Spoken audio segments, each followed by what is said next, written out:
Hello, everyone, and welcome to this episode of Ignition Time. Now, if there's one Democrat who has essentially reshaped President Biden's agenda, it is a conservative Democrat from West Virginia, Joe Manchin. In fact, Joe Manchin has single handedly destroyed President Biden's Build Back Better agenda. Well, folks, they, meaning the Democrats, might be able to strike a deal with him.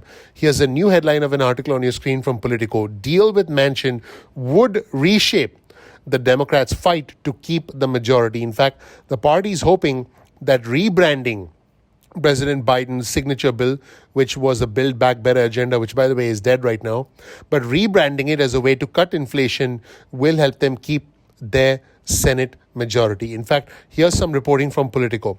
Democrats' most at-risk senators want to transform the artist formerly known as Build Back Better into an inflation buster just in time for the midterms. It's a gambit that could jumpstart President Joe Biden's stalled domestic agenda by helping Democrats cut a deal with Senator Joe Manchin, the Democrat from West Virginia, and sell this piece of legislation as a cost-cutting package and run on it in the fall. In other words, they want to use that to boost their midterm prospects. In fact, Politico reports that would give the party's most vulnerable lawmakers a strong message to keep their seats and keep the majority for 2 more years as a result.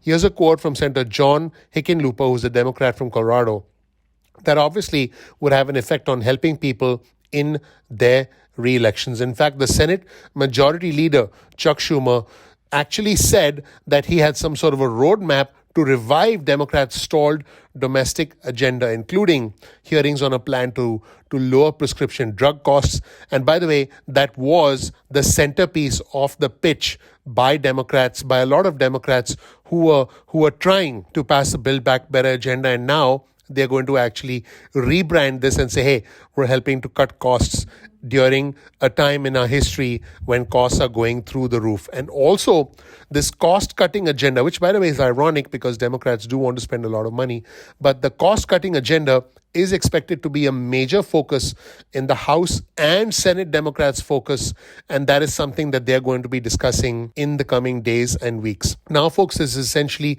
a do-over. Yes, it's a do-over. It's a Manchin deal, if you will, after the Democrats struggled to pass the $1.7 trillion Build Back Better agenda, which Senator Joe Manchin rejected back in December. And since then, things have been really tough for Democrats. In fact, Senator Michael Bennet, who's a Democrat from Colorado, faces a pretty tough re-election campaign this fall. He said his constituents barely know what was there in previous proposals because of the hideous lack of communication with the American people. In fact, this is what Bennet says. What's critically important for us is to come to an agreement quickly. The good news is that there's a lot of potential here to pass something that is extremely popular with the American people. Notice the use of the words extremely popular. Well, after all, he does want to get reelected. And Bennett continued, this gives us another chance. I mean, Joe's only one of 50 of us. He's talking about Joe Manchin here. But he said, start with a blank sheet of paper. Well, he's put some pencil marks on a blank sheet of paper.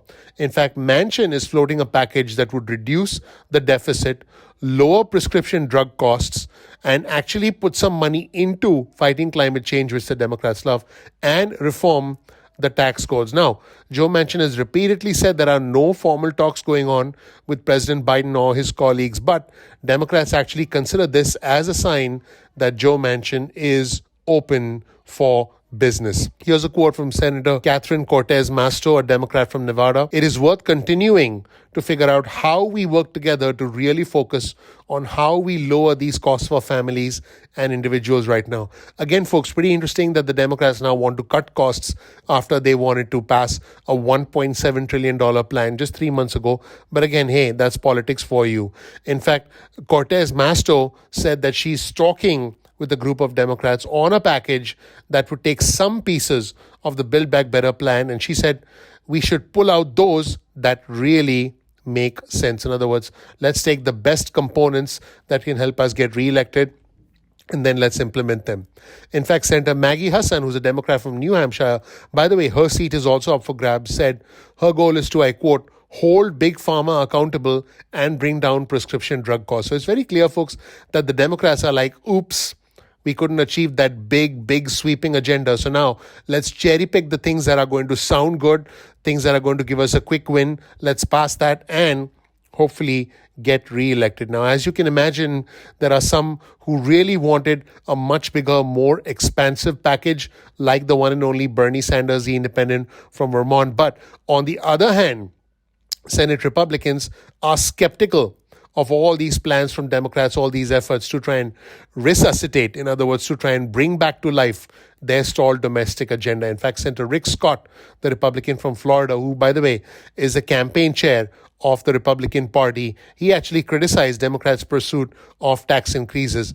And Senator John Cornyn, the Republican from Texas, said the push made no sense at all. He said the horse is out of the barn. Pretty interesting, folks. This is really a battlefield, if you will, between the Republicans and the Democrats. And I can tell you that the Democrats at this moment in time are really struggling.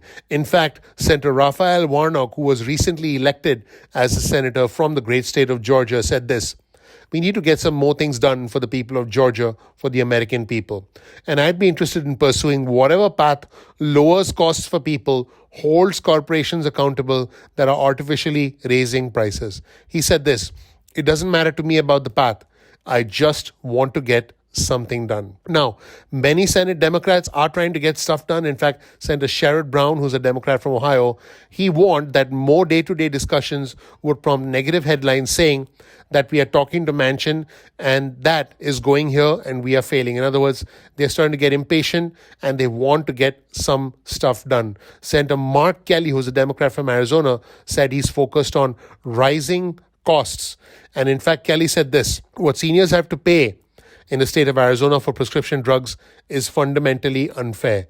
If and when that becomes an opportunity, we will refocus on that. So you can start to see that the Democrats are trying to cut a deal with Senator Joe Manchin to try and pass something that can give them a quick win and that can help their re-election prospects, because at the end of this year, we'll have the midterm elections, which will control the balance of power in the Senate and in the House. The Democrats have a razor-thin majority in both the Senate and the House, and this is going to be a very critical election because if the Republicans retake the House and the Senate, President Joe Biden will not be able to get anything done, at least any Democratic priority done, for the rest of his term. Thank you so much for watching. Please click like, please click subscribe, please enable notifications. Let me know what you think of this episode of Ignition Time. Let me know what you think of the Democrats' agenda, the Democrats' attempt to resuscitate their agenda, and the potential Manchin deal. Thank you so much. I'm looking forward to seeing you in the next episode of Ignition Time. Take care. Bye.